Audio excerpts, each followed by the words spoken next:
Atos dos Apóstolos, capítulo 17, versículos 1 a 9.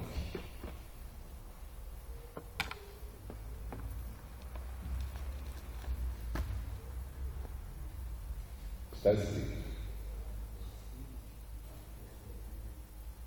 Atos 17, versículo 1. E passando por Anfípolis e Apolônia, chegaram a Tessalônica, onde havia uma sinagoga de judeus. E Paulo, como tinha por costume, foi ter com eles, e por 3 sábados disputou com eles sobre as Escrituras, expondo e demonstrando que convinha que o Cristo padecesse e ressuscitasse dos mortos. E este Jesus, que vos anuncio, dizia ele, é o Cristo. Alguns deles creram e ajuntaram-se com Paulo e Silas, e também uma grande multidão de gregos religiosos e não poucas mulheres principais. Mas os judeus desobedientes, movidos de inveja, tomaram consigo alguns homens perversos dentre os vadios e, ajuntando o povo, alvoroçaram a cidade e, assaltando a casa de Jason, procuravam tirá-los para junto do povo. E não os achando, trouxeram Jason e alguns irmãos à presença dos magistrados da cidade, clamando: estes que têm alvoroçado o mundo chegaram também aqui.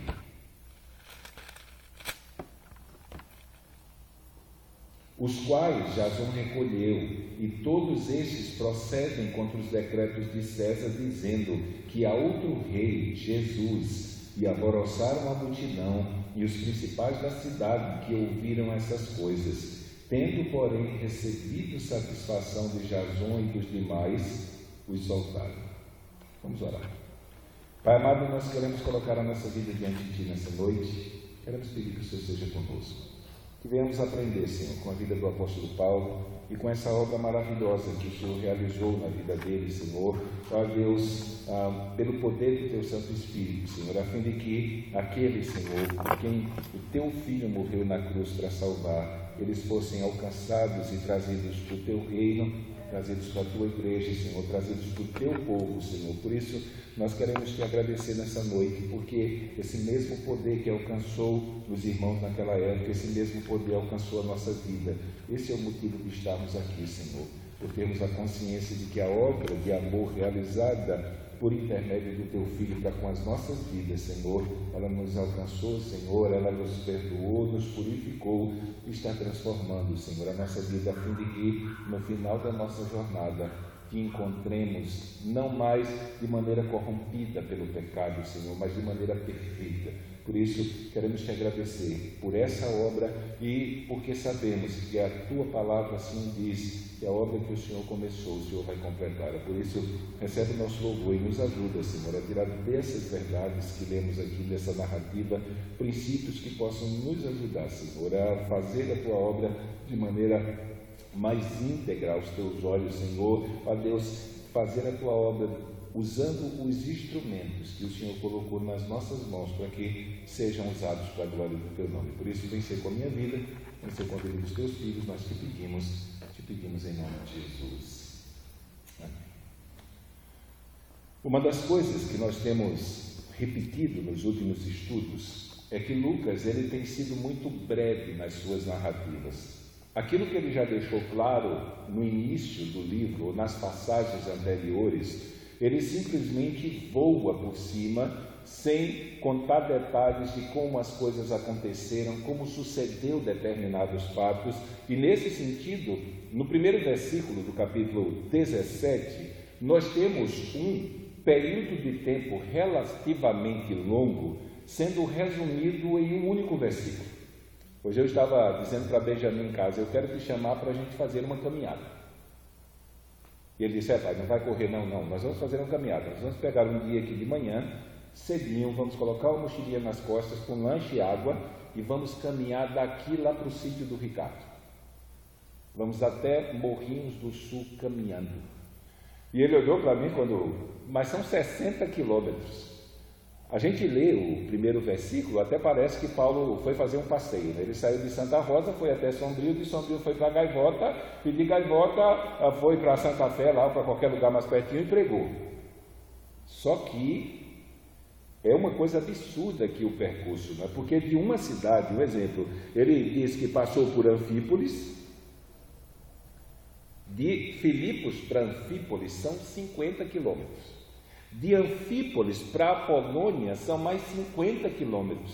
E de Apolônia até Tessalônica são mais 60. Mais uma vez nós vemos o nosso amado irmão Paulo não olhando para os limites e os desafios que pregar o Evangelho trazia para ele na sua época.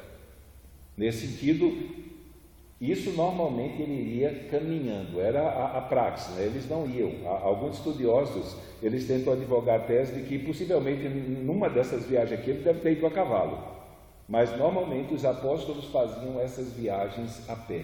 Uma jornada dessa missionária em que se visitava 3, 4, 5, 6 cidades, em média durava um ano.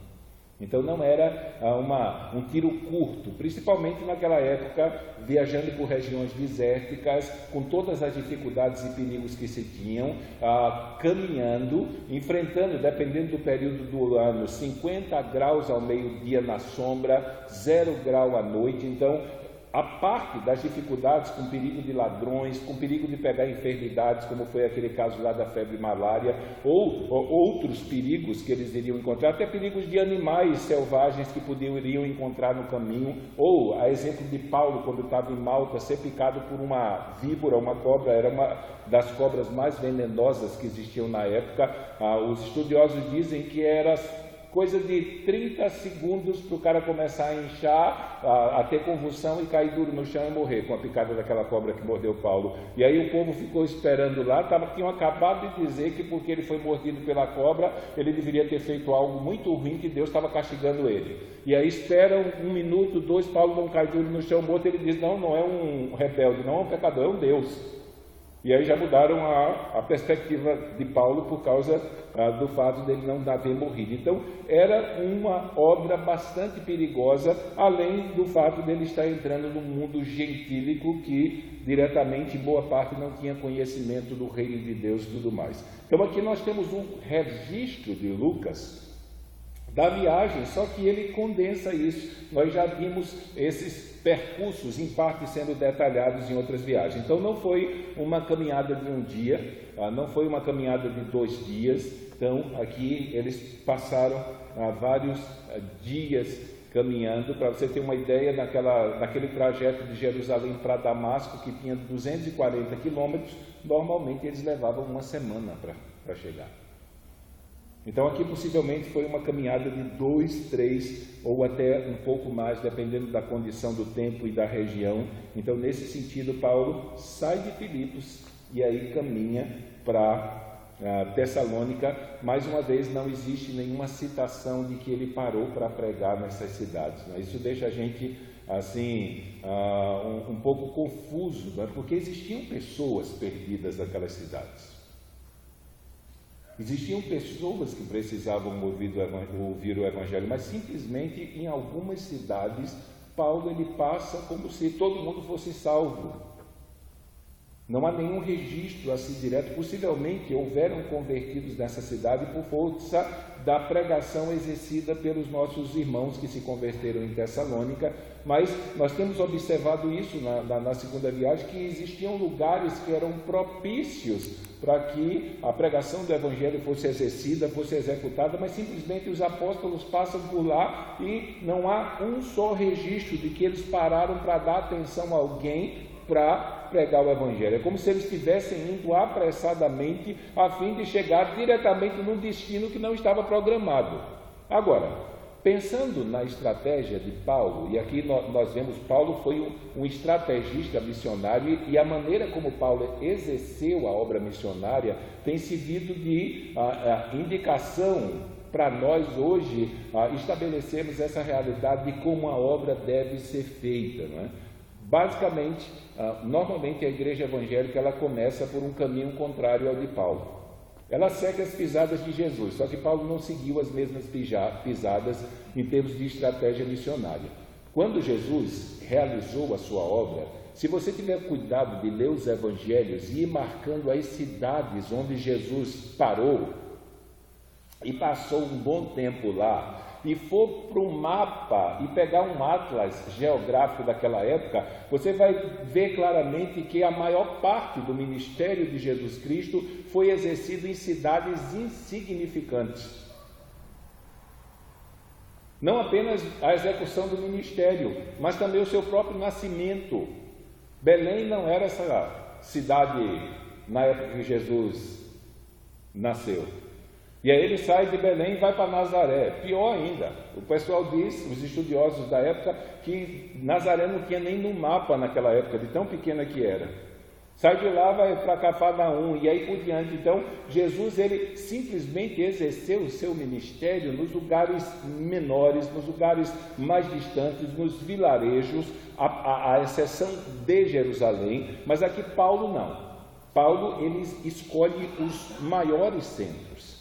Então, ele sai de Filipos, que era uma colônia romana, não era uma pequena Roma estabelecida na Europa, com costumes romanos, com leis romanas. O pessoal se vestia como as pessoas se vestiam em Roma. Toda a administração da cidade seguia os mesmos padrões e o regime que era estabelecido na própria capital do império, e ele sai dessa cidade, que é uma colônia romana, era uma cidade muito importante, e sai de lá e apressadamente vai para a capital da província da Macedônia.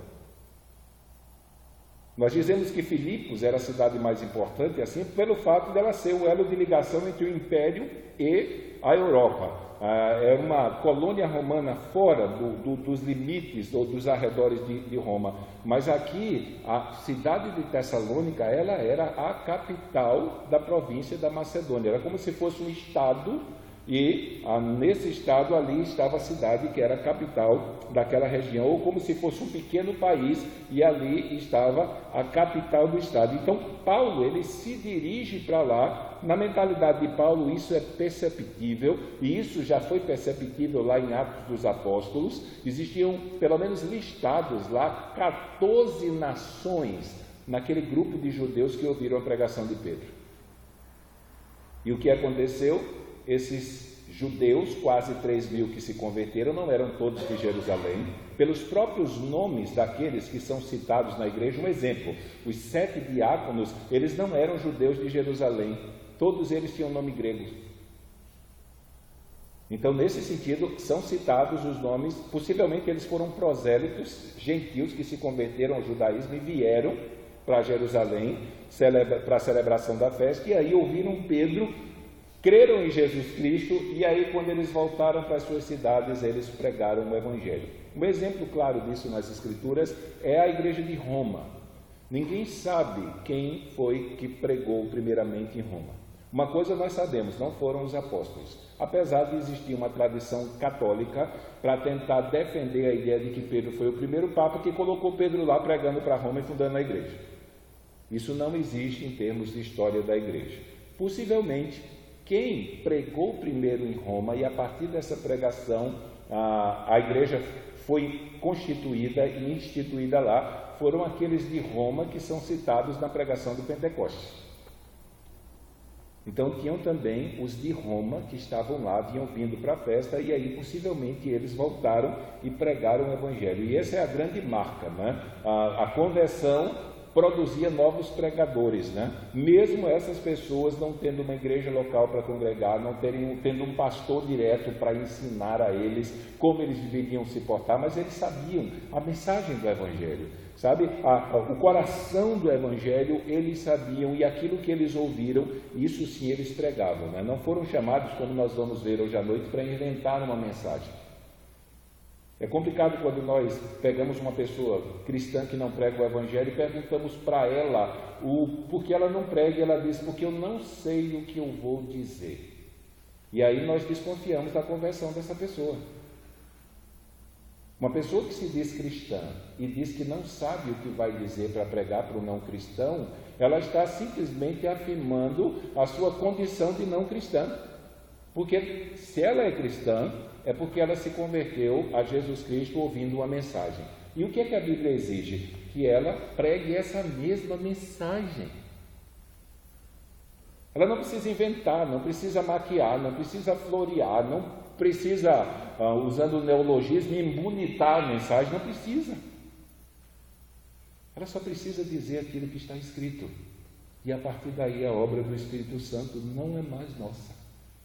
Então, nesse sentido, nós temos aqui a igreja de Tessalônica sendo fundada, e Paulo, mais uma vez, ele já estava cansado na outra, já estava fadigado na outra quando volta, em pé para a segunda viagem missionária, e, mais uma vez, nós vemos eles não estabelecendo limites a fim de que o Evangelho fosse pregado, né? Hoje nós sofremos com o imediatismo da nossa era, né?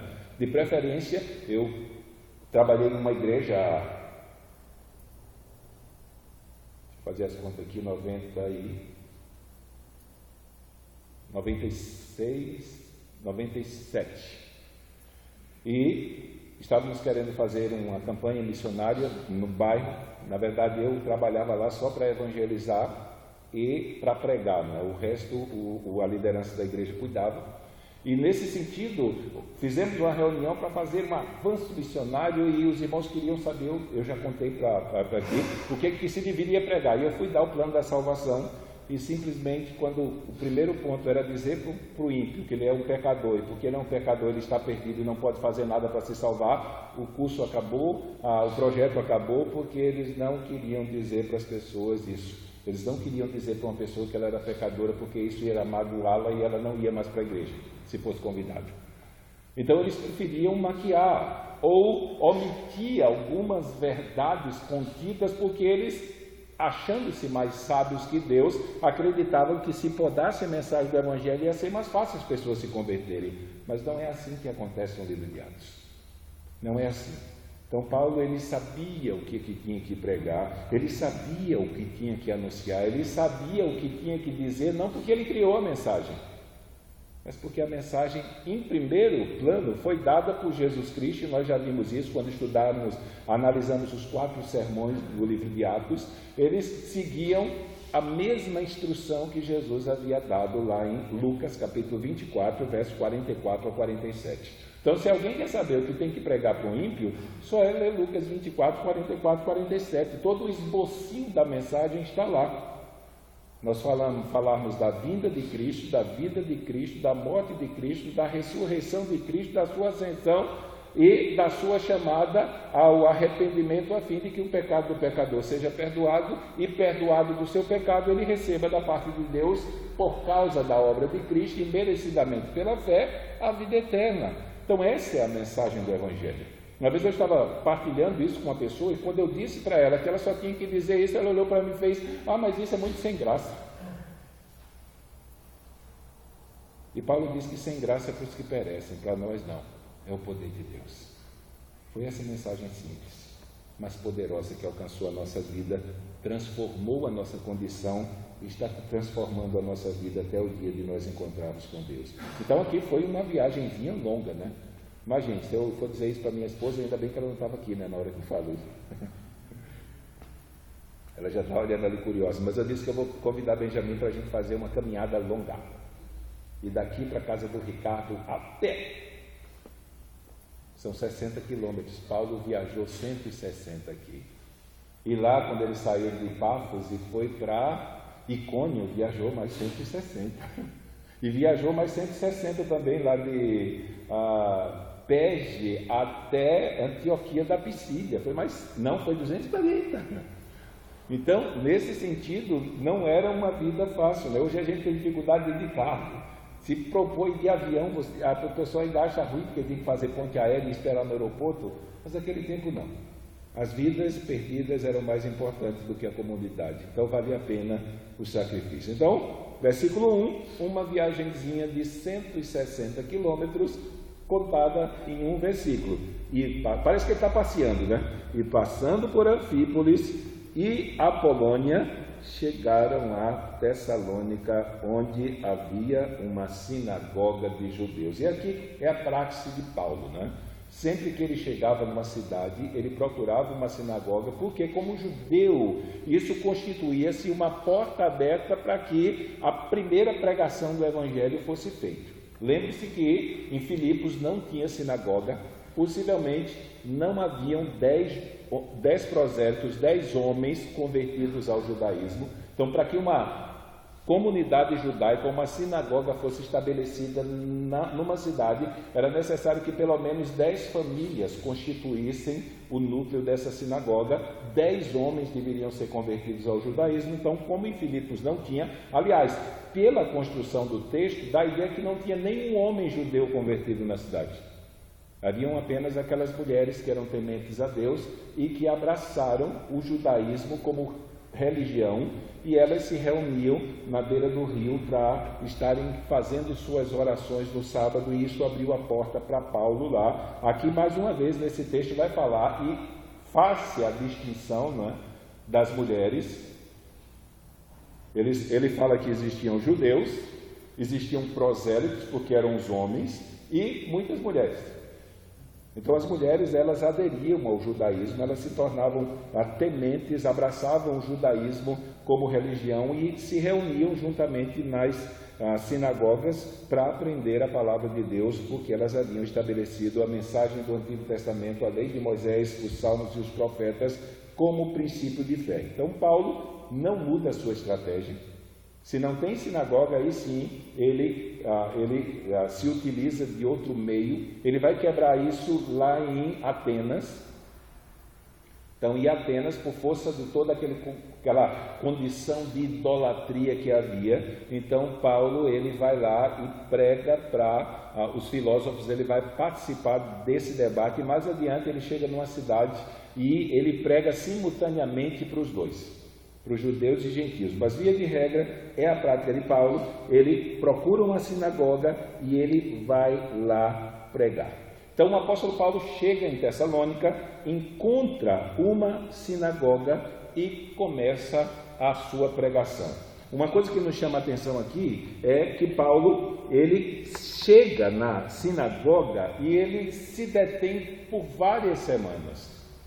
Nesse sentido, ele vai no sábado, que era o dia da reunião dos judeus.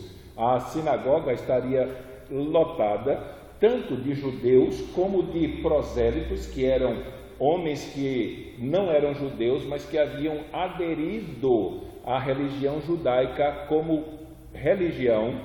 Depois tinham os tementes a Deus, que haviam abraçado por admiração a religião judaica, só que eles não haviam se circuncidado. É a mesma coisa de um congregado que entra na igreja e ele não se batiza e não se torna membro, mas ele vem para a igreja e ele frequenta a igreja, ele participa. Então esses eram os tementes a Deus. E a parte disso, nós tínhamos essas 3 características. Então, diz aqui que Paulo, ele tinha como costume, isso fazia parte da prática missionária dele, foi ter com eles, com os judeus na sinagoga, e por 3 sábados disputou com eles sobre as Escrituras.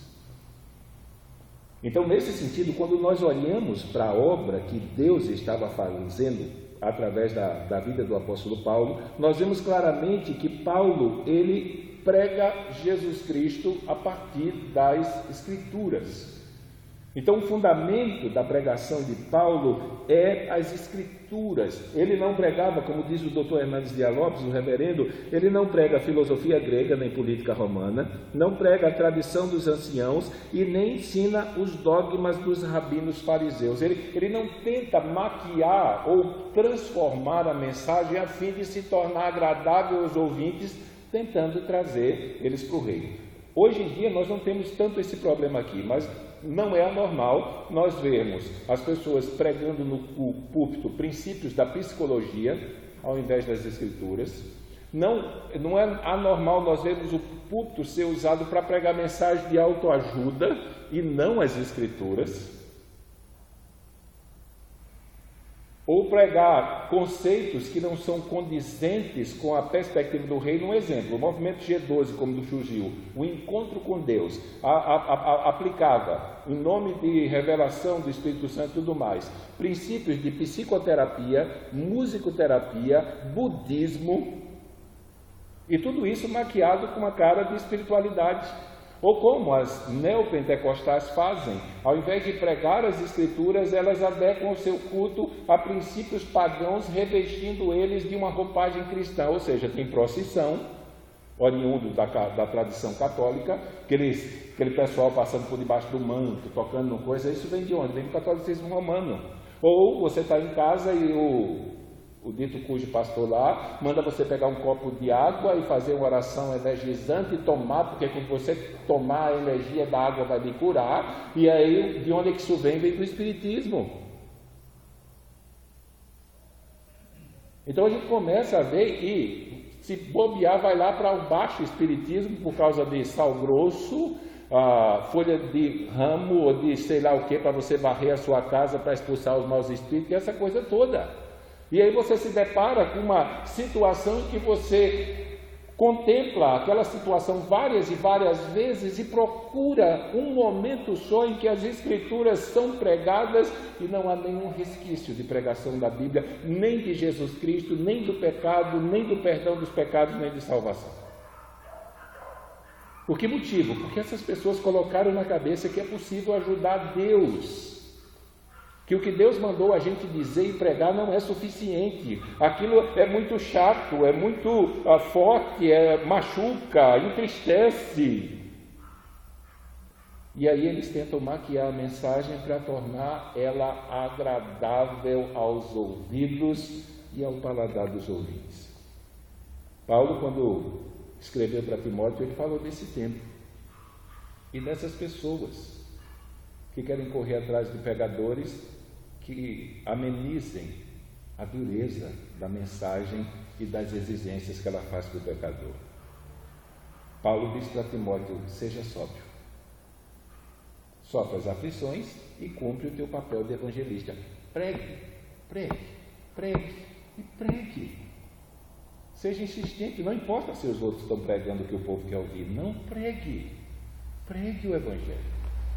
Pregue o Evangelho, pregue o Evangelho. Como nós dissemos domingo à noite, se pregarmos, pregarmos e pregarmos, vamos chegar numa ovelha que está perdida. E essa vai dizer sim, ainda que para um sim de uma ovelha 1000 diga não. Mas nós fomos chamados para pregar a palavra, nós fomos chamados para pregar o Evangelho.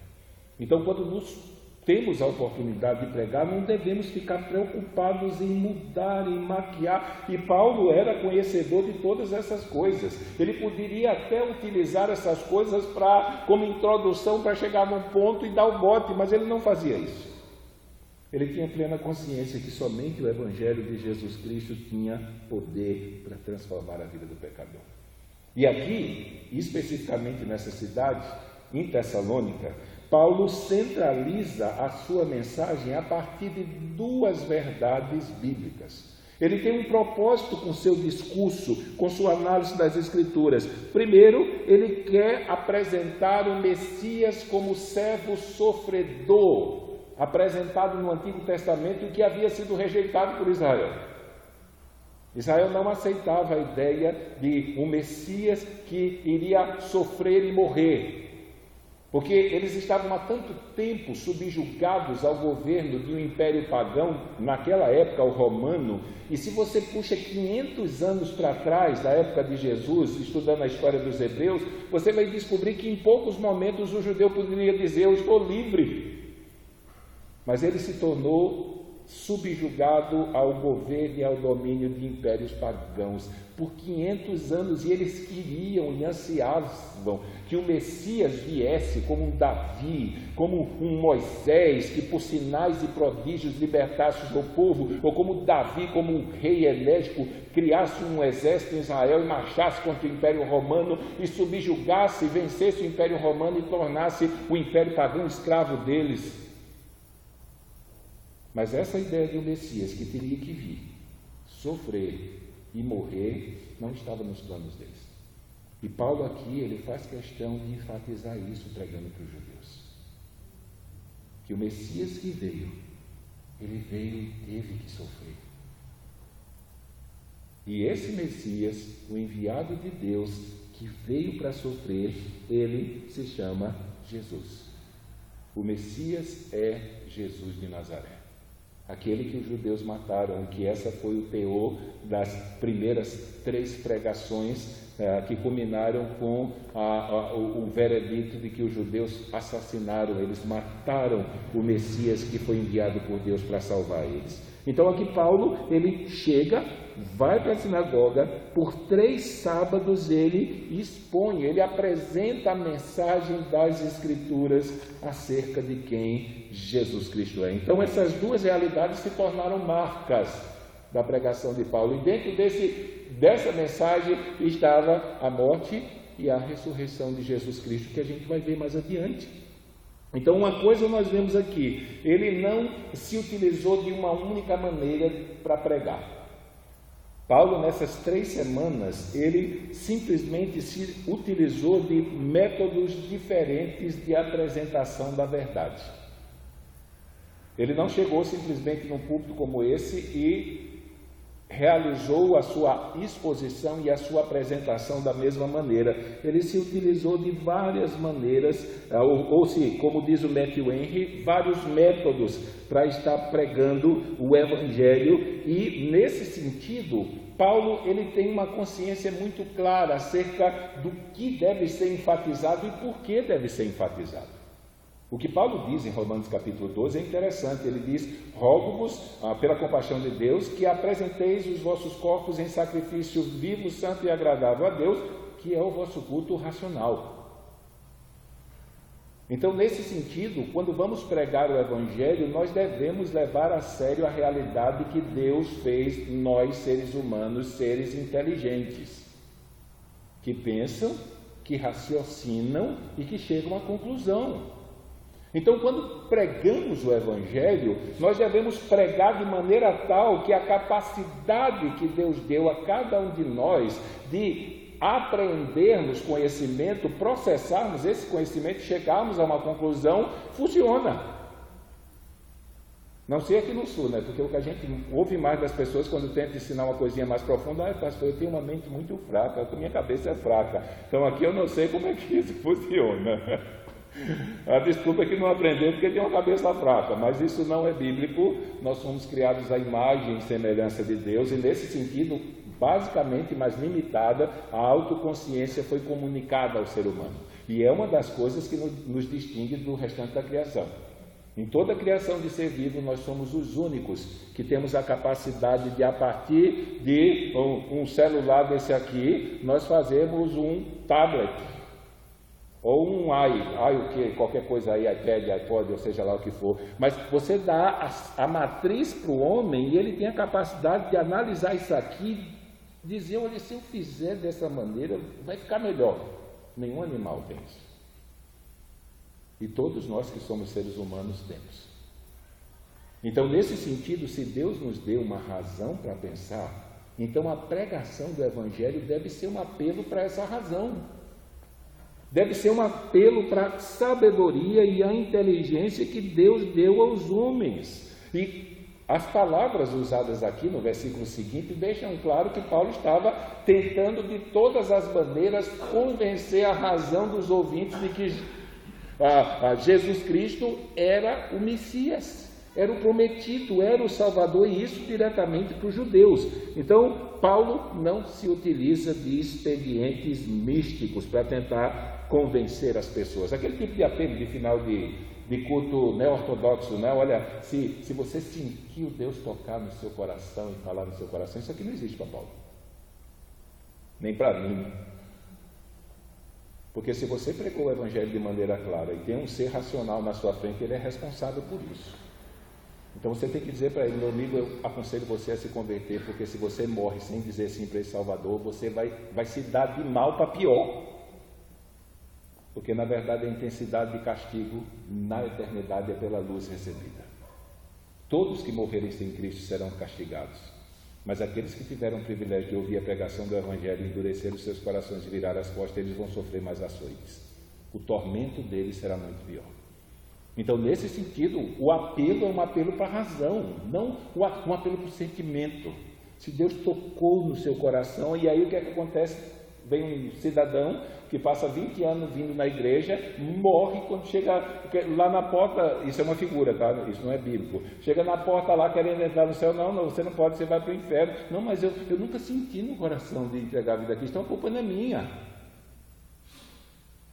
A Bíblia diz que ainda aqueles que nunca ouviram o Evangelho chegarão lá e serão considerados indesculpáveis. Indesculpáveis.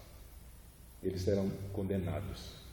Imagine aquele que teve conhecimento do Evangelho e disse não. Então Paulo não se utiliza de maneira nenhuma de expedientes místicos e nem tampouco de expedientes emocionais. Aquele tipo de apelo lá depois da pregação, que às vezes não tem nada a ver com o Evangelho, olha, deu uma chance para Jesus Cristo. Como se Jesus Cristo fosse um coitado que estivesse desesperado que o ser humano fosse lá e fizesse média para ele se achar o cara. Então é complicado, porque a mensagem do Evangelho é uma mensagem racional.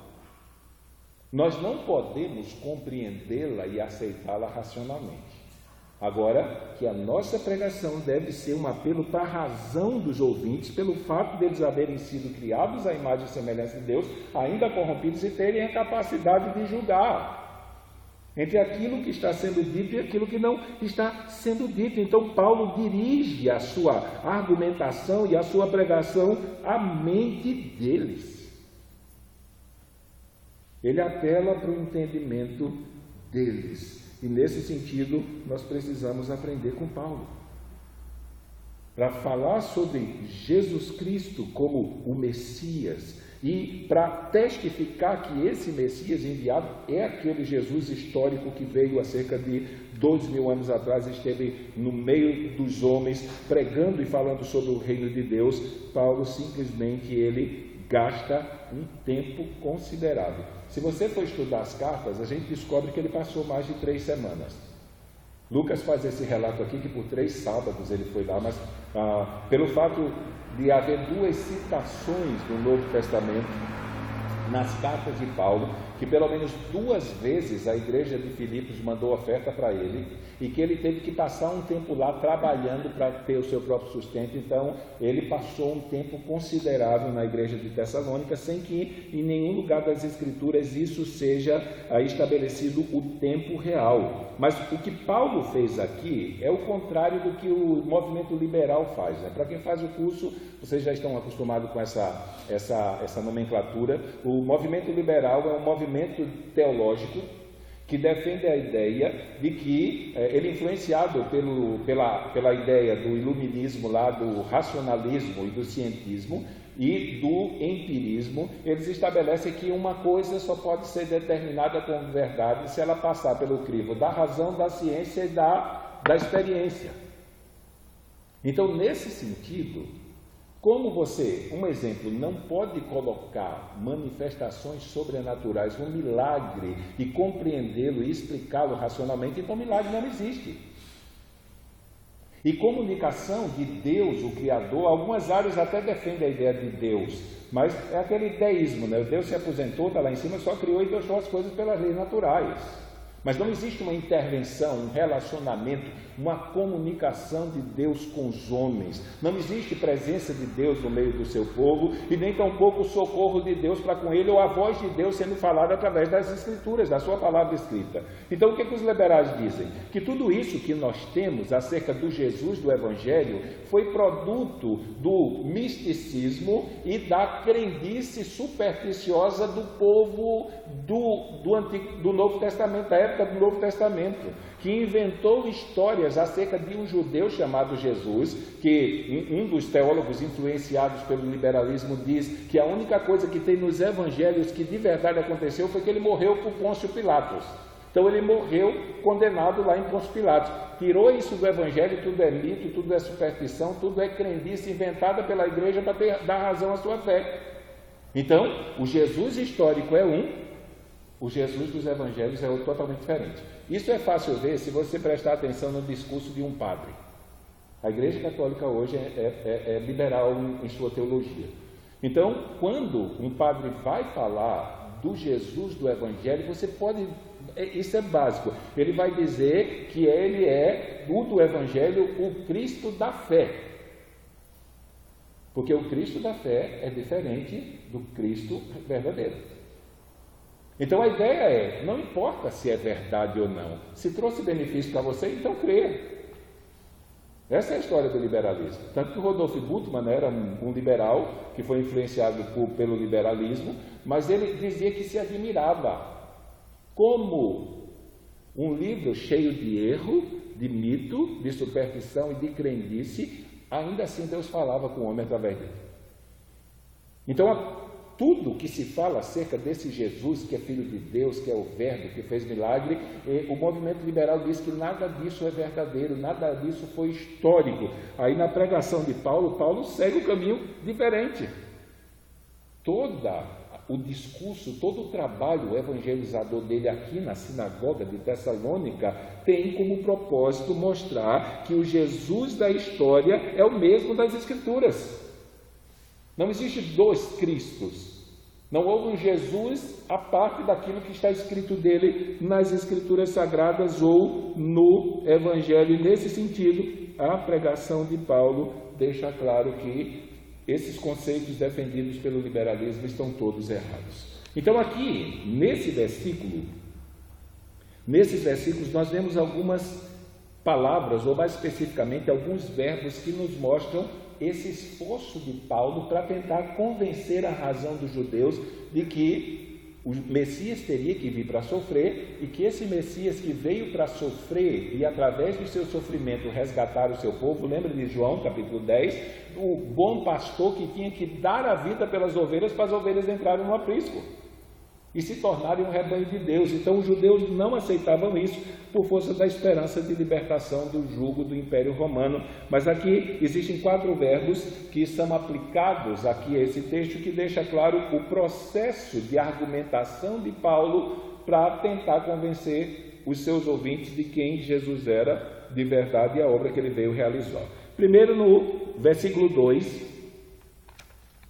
ele vai dizer o seguinte: e Paulo, como tinha por costume, foi ter com eles, e por 3 sábados, existe um texto que é traduzido por disputou, outro texto traduz a palavra por arrazoou, mas a palavra aqui que Paulo usa no versículo 2, literalmente ela foi empregada e ela dá origem ao que nós chamamos de dialética, que nada mais é do que ensinar discutindo por meio de perguntas.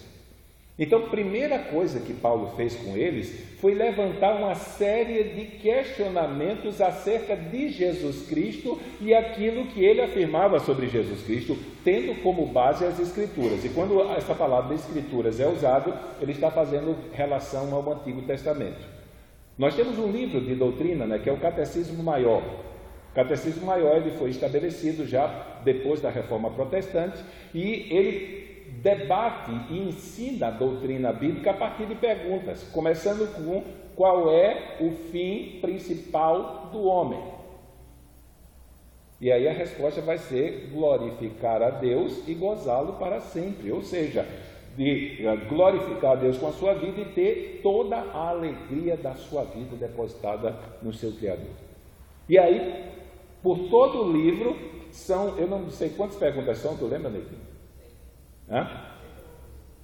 E cada pergunta ela levanta a questão e responde. Então essa primeira expressão aqui, arrazoou ou disputou, tem a ver com esse tipo de metodologia. Paulo levanta questões e à luz das Escrituras acerca de Jesus Cristo, e à luz das Escrituras sai respondendo para os judeus. Depois que ele levanta esses questionamentos e responde, ele passa a fazer o que nós chamamos de exposição bíblica, quando no versículo 3 ele vai dizer o seguinte: ele primeiro disputa com eles ou arrazoa com eles usando esse método de dialética que ensinava através de perguntas, e depois da pergunta, do questionamento, ele mesmo, Paulo, respondia à luz do Antigo Testamento aquilo que ele havia afirmado. Depois ele vai dizer, expondo Nesse sentido, que significa literalmente explicando cada uma daquelas escrituras que ele havia tomado com base na sua argumentação, respondendo às perguntas. Então ele não apenas não usou texto fora do contexto, gente. O que nós poderíamos dizer pela linguagem de hoje é que Paulo, nessas 3 semanas, além de usar a dialética para ensinar, levantando questionamentos acerca de Jesus Cristo e respondendo eles à luz do Antigo Testamento, ele fez uma pregação expositiva se utilizando dos textos que ele estava usando, que justamente testificavam as boas novas do Evangelho. Só lembrando que as boas novas do Evangelho não são chamadas de boas novas porque elas eram novas, mas porque Deus havia cumprido elas em Jesus Cristo. Porque a promessa e as promessas estavam no Antigo Testamento. Paulo, quando escreve a sua carta aos Romanos, ele se apresenta, Paulo, servo de Jesus Cristo, chamado para apóstolo, separado para o Evangelho de Deus, o qual dantes havia prometido pelos profetas nas Santas Escrituras. E ele vai dizer acerca do Filho de Deus, que vinha da descendência de Davi, e aí sai tecendo uma série de promessas do Antigo Testamento que apontavam para o Messias e queriam testificar que Jesus Cristo de verdade era o Messias. Então, primeiro, Paulo discute com eles, levantando questionamentos acerca de quem Jesus era e demonstrando pelo Antigo Testamento que os textos que apontavam. Depois ele vai e expõe esses textos e ele explica e aplica as Escrituras. E aí, nesse sentido, nós voltamos a falar sobre a nossa pregação. Ela não pode ser inventada, a pregação não é criada pela gente. Nós não fomos chamados para criar uma mensagem atrativa para o povo. Nós somos chamados apenas para dizer para as pessoas aquilo que está escrito. Aquilo que está escrito. E aquilo que está escrito, quando plantado no coração de um pecador pela iluminação do Espírito Santo, não precisa de ajuda. No que diz respeito à explicação dos textos, nós temos que nos esforçar. Nós temos que trabalhar a fim de que nós possamos compreender o que aquele texto significava para aquele escritor que, inspirado pelo Espírito Santo, estava redigindo e que tipo de aplicação aquilo deveria ter, ou de explicação deveria ter para o povo da época. Mas nesse sentido, nós precisamos entender que precisamos pregar somente a palavra de Deus. E aí, precisamos aprender a interpretar o texto, precisamos manusear, como Paulo diz lá em 1 Timóteo 2,15, procura apresentar, que é a segunda, agora deu branco aqui, a Deus aprovado, como obreiro que não tem do que se envergonhar e que maneja bem a palavra da verdade. Na área de interpretação bíblica, nós chamamos isso de exegese. Nós somos chamados a fazer exegese do texto, ou seja, irmos para o texto, interpretarmos o texto, deixarmos o texto nos dizer o que ele tem para dizer e depois dizer para o povo. Via de regra, o que mais vemos por aí é o que nós chamamos de exegese. É a pessoa ter uma ideia na cabeça e simplesmente querer forçar o texto a dizer o que está na cabeça dela. Isso quando não usa o texto por pretexto. Ele abre o texto, lê o texto e aí você fica esperando ele explicar, e aí ele fala 1 hora, acaba de falar e você está olhando para o texto sem saber para onde ele foi. Então isso é um problema, porque as pessoas simplesmente elas perderam a perspectiva de que Jesus Cristo, ele apenas nos mandou dizer aquilo que ele disse. Ele nos mandou dizer aquilo que as Escrituras do Antigo Testamento dizem. E os apóstolos mandaram que nós pregássemos a palavra, incluindo aquilo que eles interpretaram das Escrituras. Então, nesse sentido, Paulo, ele arrasou-a, ou disputa nesse sentido, através do ensino, utilizando perguntas e respostas. Ele pega os textos para que, se fosse hoje a gente diria, para que ninguém diga que ele pegou o texto por pretexto, e expõe esses textos que falam do servo sofredor e que esses textos são aplicados à pessoa de Jesus Cristo. Em terceiro lugar, o texto diz aqui que ele expôs e demonstrou. E nesse sentido ela aplica essa realidade a Jesus Cristo, mostrando que tudo aquilo que Jesus Cristo fez, ensinou, passou, sofreu, estava predito lá, nesses textos que ele apresentou aqui. Então a vida de Jesus Cristo, ela foi o cumprimento daquilo que Deus havia estabelecido e prometido acerca do Messias que vinha, do Salvador que vinha. Tanto que a palavra que demonstrou, ela significa literalmente colocar tudo aquilo que ele estava falando alicerçado sobre evidências que não poderiam ser refutadas. Então Paulo ele deu evidências claras de que Jesus Cristo era o Messias prometido. E possivelmente aqui Paulo deve ter feito aquilo que Mateus fez no Evangelho. O Evangelho de Mateus é conhecido como o Evangelho do está cumprido. E pelo menos 18 vezes na narrativa de Mateus, você vai ler a inscrição: e isto aconteceu para que se cumprisse o que foi dito pelo profeta fulano de tal. Então, 18 afirmações dessas, só de Mateus no Evangelho, tem a ver com a realidade de que Jesus Cristo, Jesus do Nazaré, que veio a esse mundo, ele é o Messias prometido. E que a sua morte e os seus sofrimentos e tudo o que aconteceu com ele nada mais é do que o cumprimento das promessas que Deus havia feito no passado ao seu povo. Então Paulo aqui, e Lucas é muito econômico porque ele não faz mais não escreve mais o sermão. Então nós certamente deduzimos, sem nenhum medo assim de errar, com exagero, porque nós já conhecemos o dos sermões apostólicos. Então aqui, nesse sentido, Paulo, ele coloca Jesus Cristo, Jesus de Nazaré, aquele que os judeus mataram e rejeitaram como o Messias, como aquele que veio e cumpriu em si todas as promessas feitas por Deus no Antigo Testamento. Então aqui nós vemos claramente Paulo apresentando essa realidade da mão de Deus, cumprindo na pessoa de Jesus Cristo aquilo que estava escrito. No 17:3,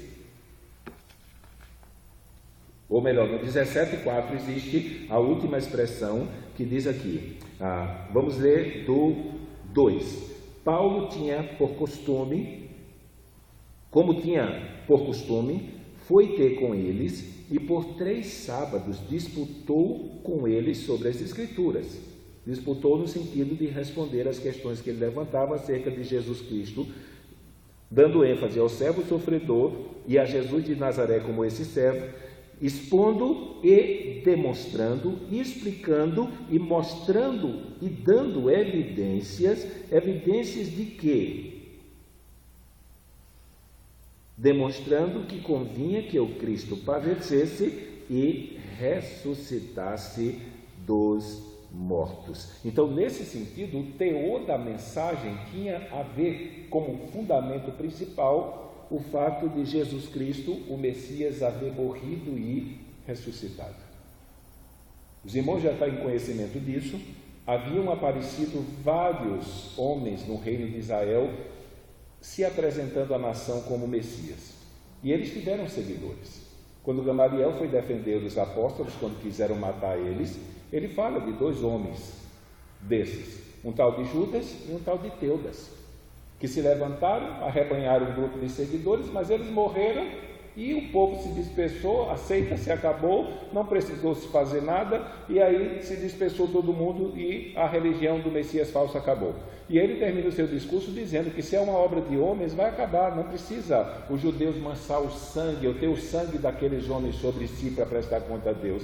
Não, como foi o discurso lá, eles só deram uma surra neles, bem dada, e soltaram eles saíram felizes da vida porque apanharam por causa de Cristo. Mas não foram só 2 que vieram. O que existe de diferente entre esses e Jesus Cristo? Primeira mensagem. Eles eram de verdade aquilo que acusavam Jesus Cristo. Eram rebeldes mesmo. Eles queriam se levantar no meio do povo de Israel, se assentar no trono, formar um exército e marchar para derrubar o Império Romano. Isso eles queriam. Então a mensagem deles não tinha nada a ver com a mensagem de amor que Jesus Cristo veio. E segundo, eles morreram e morreram. Mas Jesus Cristo não. Ele morreu, mas ressuscitou. Então, nesse sentido, a morte e a ressurreição de Cristo se tornou o fundamento mais importante da pregação apostólica. E aí, quando a gente pensa nessa pregação de Paulo, não precisamos de uma pregação rápida em que ele diz para o povo: olha, Jesus morreu e ressuscitou. Mas aqui nós devemos levar em consideração aquelas realidades que são apresentadas por Jesus Cristo em Lucas capítulo 24, 44 a 48, o que Pedro prega no sermão de Pentecostes, depois o que ele prega diante do Sinédrio, levar em consideração o que Estevão prega também, quando está lá diante daqueles que vieram a matá-lo, o que Filipe prega. Então a mensagem ela não muda, ela anuncia Jesus Cristo. E se a gente for fazer um esboço da pregação apostólica, ela falava, via de regra, sobre a vinda do Messias, vindo a esse mundo na pessoa de Jesus de Nazaré, o seu ministério, a sua morte, a sua ascensão, a sua exaltação, o derramamento do Espírito Santo como a testificação de que verdade Deus aceitou a obra que ele realizou. Depois vem o seu reino presente, a sua volta, a sua oferta da salvação e o anúncio do julgamento. Então, tudo isso está centralizado no Evangelho. A gente coloca a oferta de salvação e o julgamento por aquilo que está escrito em João capítulo 3, versos 16, 17 e 18. Porque Deus amou o mundo de tal maneira que deu seu Filho unigênito para que todo aquele que nele crê não pereça, mas tenha a vida eterna. Porque Deus não enviou seu Filho a esse mundo para condenar o mundo, mas para que o mundo fosse salvo por ele. Quem nele crê não é condenado, mas quem não crê já está condenado.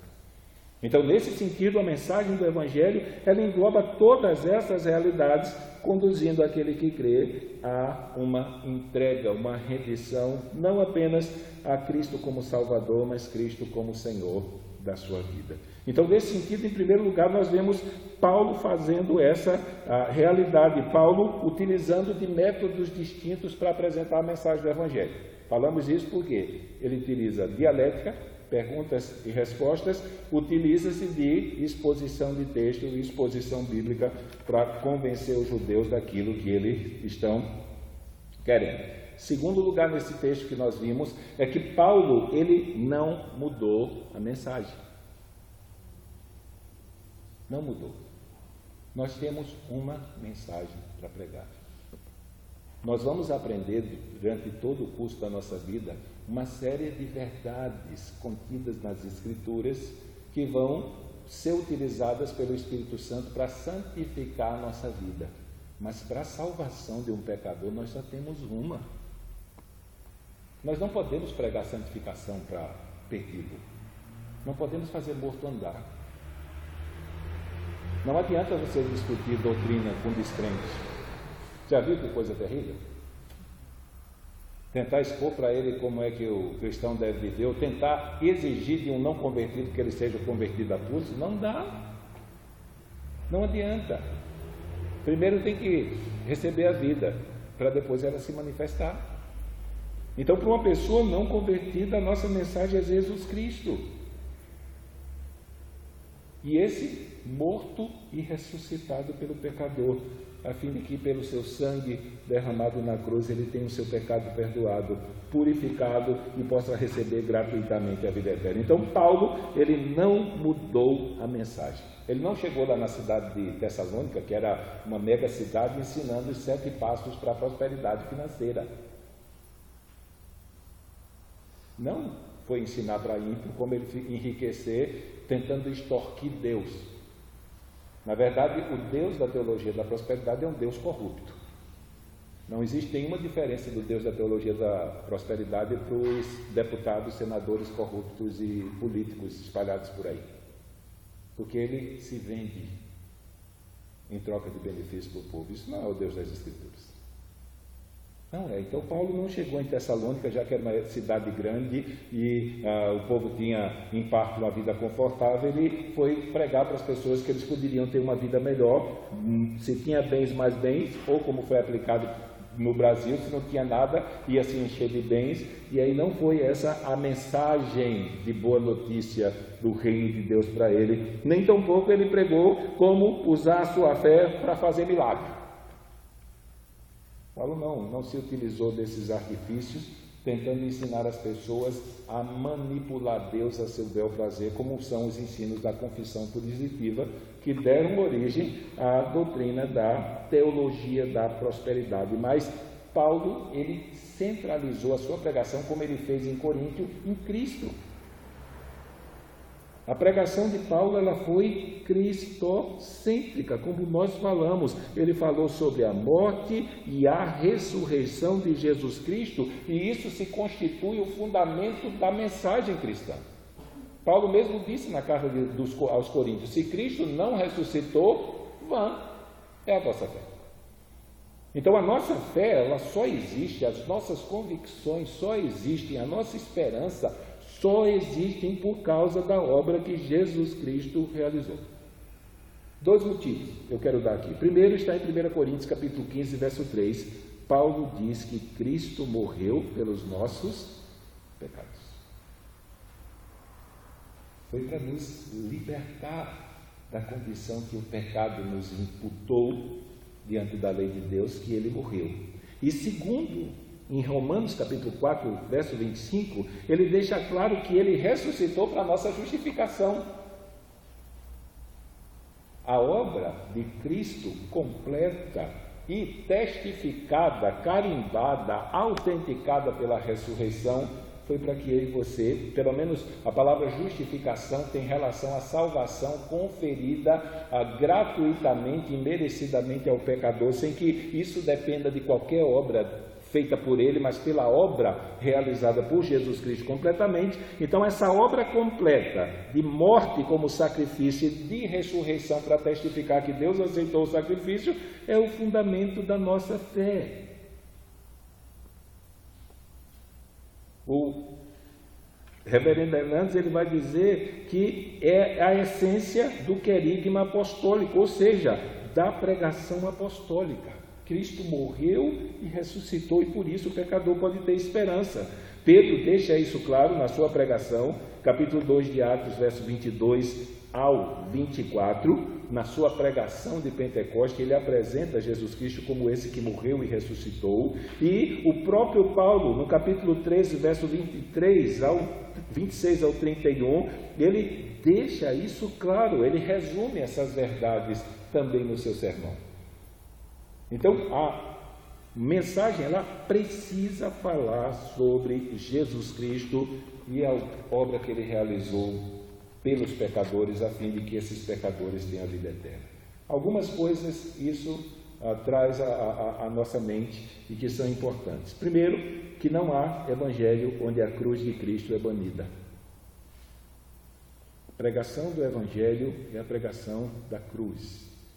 Então, pregação que não fala da obra de Cristo e da cruz de Cristo, ela não é pregação do evangelho. Segunda coisa que, analisando essa mensagem de Paulo e esse relato de Lucas acerca da obra de Paulo nos traz à mente, é que não há cristianismo onde a morte expiatória de Cristo é relegada a segundo plano. E parece que isso se tornou uma marca, a gente não ouve mais se falar nisso. Escutamos pregadores e pregadores e pregadores pregando, e eles não falam de Jesus Cristo e o seu martírio, a sua paixão, a sua morte, para salvar o ser humano da condenação eterna, para trazer perdão para os pecados dele. Então, se por um lado a pregação de, entre aspas, o evangelho retirou a cruz, por outro lado, quem segue esse tipo de evangelho não é cristianismo, porque foi por intermédio da morte da cruz que nós fomos trazidos para a família de Deus. Terceiro, se a cruz é banida e o sacrifício expiatório de Cristo não é pregado, então a promessa de perdão do pecado se vai. Por que motivo? Porque não há remissão de pecado sem derramamento de sangue do Cordeiro de Deus. Então está tudo atrelado. Nós não podemos omitir essas realidades na tentativa de tentar trazer as pessoas dando uma ajudazinha para Deus. Deus não precisa de ajuda. E aqui, por último, de igual forma, sem a ressurreição, seu sacrifício não teria eficácia nenhuma. A gente diz que a ressurreição é a bandeira da vitória. Foi a partir dela que se testificou que Deus de verdade cumpriu a promessa que fez e Jesus de verdade consumou e completou eficazmente a obra redentora que traz salvação para mim, para você e para todos aqueles que creram durante a história. Então, hoje em dia, nós nos deparamos com essa tentação de tentarmos deixar a cruz de fora, de tentarmos deixar o sacrifício de Jesus Cristo de fora. Tivemos alguns anos atrás aquele filme de Mel Gibson sobre Paixão de Cristo, um filme que impressionou o mundo, mas que deixou o mundo horrorizado pela violência dele. E eu sempre repetia para os irmãos antes daquele filme que os filmes de Paixão de Cristo eram, em termos de verdade histórica, que viesse expressar o que de verdade Jesus Cristo passou, eram insignificantes. Até que nos deparamos com aquele filme que chegou perto do sofrimento dele, mas que o mundo rejeitou porque achou violento demais. Vários comentários e debates eu vi de pessoas tentando dizer que Jesus não pode ter sofrido aquilo tudo. Foi um exagero, a ponto deles haverem planejado, e graças a Deus não fizeram, refazer o filme com menos violência. Porque a violência chocou demais os seus ouvintes e eles não queriam acreditar que Jesus Cristo sofreu tudo aquilo. E eles não entendem, ele não sofreu só tudo aquilo, ele morreu. Se eles rejeitaram o sofrimento, eles vão rejeitar a morte também. Mas a parte disso, temos que pregar o Evangelho porque é o poder de Deus, não existe outro. Thomas Whitwell, ele pega esse texto e ele divide a mensagem desse texto em 7 verdades. E eu queria terminar nessa noite expondo as palavras dele. Ele toma a apresentação da pregação de Paulo que Lucas faz aqui e, levando em consideração algumas verdades que foram expostas em outras pregações, e diz o seguinte: primeiro, Paulo, ele escolheu um bom lugar para pregar. Ele foi no lugar onde havia gente, e não apenas judeus. O texto vai dizer que existiam mais de uma classe de pessoas lá, a parte dos judeus. E isso tornou a pregação de Paulo acessível a judeus e a gentios ao mesmo tempo, e ela se tornou eficaz nisso. Paulo, eu acho que icônico, quando ele prega, o povo ouve a pregação e simplesmente espalha pela cidade o que haviam ouvido Paulo pregar. E no outro dia, o texto é exagerado e diz que toda a cidade estava lá para ouvir Paulo. Isso despertou a inveja dos judeus e o ciúme, e aí o tempo ficou difícil para Paulo, ficou feio a coisa e Paulo teve que se mandar. Mas aqui vai acontecer a mesma coisa. Paulo vai às sinagogas e ele se depara. Hoje eu estava me sentindo zero à esquerda, né? Imaginando a capacidade de Paulo de explicar as Escrituras mostrando que Cristo está lá.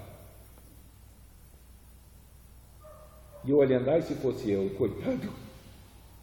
Mas ele foi efetivo, ele foi claro. O apelo à razão deles, principalmente pensando na multidão que se converteu, que eram de gregos, não se converteram muitos judeus aqui, se converteram muito gregos que valorizavam essa questão da filosofia, do discurso, do debate. Então, esses prestaram atenção direitinho naquilo que Paulo estava ensinando, e aí ele vai. Então, Paulo, ele pregou na sinagoga, onde se reuniam judeus, prosélitos e aqueles que estavam interessados em conhecer a doutrina judaica, que eram aqueles tementes a Deus que são apresentados. Segundo, ele foi num dia que tinha gente, né? Ele não escolheu um dia que não tinha ninguém para pregar o Evangelho. Isso é uma marca do evangelismo. Alguns anos atrás, nós, quando tem aquela festa da Povilhana, participamos, e chegou a mensagem para a gente, né? Vocês têm espaço no domingo às 8 horas da manhã. E a minha resposta foi que aquele convite era uma ofensa para os evangélicos. Porque tudo que nós fazemos publicamente tem como propósito anunciar o Evangelho de Jesus Cristo para quem não creu nele. Como era que nos davam um horário no domingo de manhã, às 8 horas, depois de haver tido na festa 3 bailes? Ninguém merece, nós não fomos naquele ano, não participamos. Por quê? Porque perde todo sentido reunir os crentes lá de manhã para ficar pregando para crente publicamente, no meio da rua. Não existe sentido nenhum para isso. Então Paulo ele escolheu um dia e uma hora que tinha gente para escutar, e gente que não conhecia o Senhor Jesus Cristo e precisava ouvir o Evangelho. Terceira coisa, Paulo usou as Escrituras. Ele não buscou a tradição rabínica para impressionar ou qualquer outra fonte. Ele simplesmente tomou as Escrituras, questionou, levantou questões, respondeu à luz das Escrituras, interpretou o texto das Escrituras e apresentou para os seus ouvintes como evidência de que o Jesus Cristo que veio a esse mundo e que sofreu, isso estava predito na lei, nos profetas, e que o seu sofrimento era o sacrifício que Deus estabeleceu para trazer perdão e salvação para eles, através de Jesus de Nazaré, a quem os judeus haviam matado. Então, nesse sentido, ele não saiu das Escrituras, ele não mudou a mensagem. A tese de Paulo o tempo todo era que Jesus de Nazaré era o Messias que tinha sido prometido, o que ele deixa claro na sua carta aos Romanos, quando no versículo, acho, 4 e 5, ele vai dizer que esse evangelho que ele pregava falava sobre o Messias que havia sido prometido nas Santas Escrituras pelos profetas.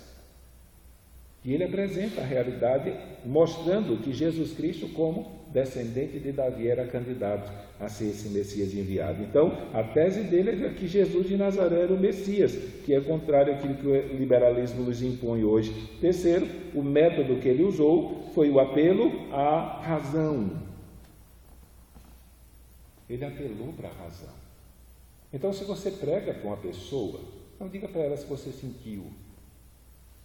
E nem tampouco cometa aquele erro de dizer que ele deu uma chance para Jesus Cristo, como se Jesus Cristo estivesse precisando dele. Mas diga para ele, você se tornou culpável. Ou melhor, mais culpável. Sem conhecer, você já era culpado. Agora, Deus foi tão bom que me trouxe aqui para apresentar o meio de você escapar da sua culpa e da condenação que os seus pecados trouxeram. Então, creia nele. Entregue a vida a ele, você vai ter o seu pecado perdoado, purificado, vai ser liberto da culpa, da pena e do castigo do pecado, vai ser transformado por ele e vai habitar com ele eternamente.